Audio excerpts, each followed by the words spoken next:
Il a passé près de 30 ans à parcourir l'Afrique à la recherche de talents cachés. Son enfance à Madagascar a nourri très tôt son goût pour ce continent encore peu connu du marché de l'art. André Magnin ne se décrit pas comme un marchand, mais plutôt comme un chercheur d'art. L'Afrique, c'est une histoire de rencontres. L'Afrique, c'est une histoire qui m'a fait grandir. Je dois dire merci à l'Afrique, merci aux artistes africains qui m'ont enlevé des certitudes, enlevé des vérités, enlevé de l'arrogance occidentale.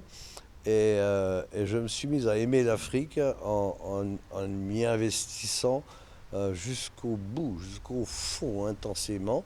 C'est d'ailleurs pour ça que je pense que j'ai pu rencontrer des artistes alors même qu'il n'y avait pas de galerie, qu'il n'y avait pas de centre d'art, qu'il n'y avait pas de musée, qu'il n'y avait pas de collectionneur. Et j'ai rencontré des individus qui, envers et contre tout, en dépit du fait qu'il n'y ait pas de marché, pas de collectionneur, on fait des œuvres, ont inventé des œuvres, donc par profonde nécessité. Aujourd'hui, l'Afrique est en train de se réapproprier, si vous voulez, leur culture, leur savoir, leurs connaissances, les revendiquer. Il y a des jeunes en Afrique du Sud qui ont dit il n'y a pas longtemps à un journaliste, moi c'est ce que j'admire ça, c'est que nous en avons fini d'emprunter les chemins qui nous furent dictés par l'Occident.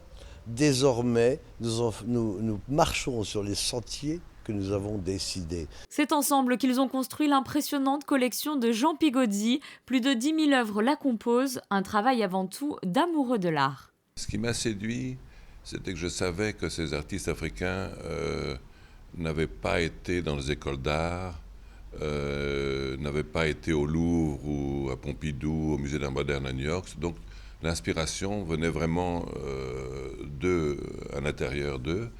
Et c'était totalement original et totalement différent. Et il faut s'imaginer qu'il n'y avait pas d'Internet à l'époque, donc vraiment c'était au milieu de l'Afrique.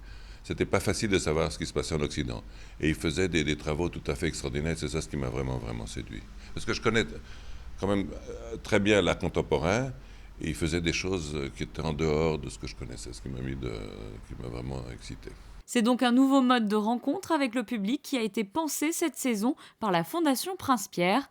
Les traditionnelles conférences sont remplacées par un cycle thématique de rencontres et de débats. Prochain rendez-vous le vendredi 19 mai. Le public monégasque pourra dialoguer avec la commissaire d'exposition Chiara Parizzi.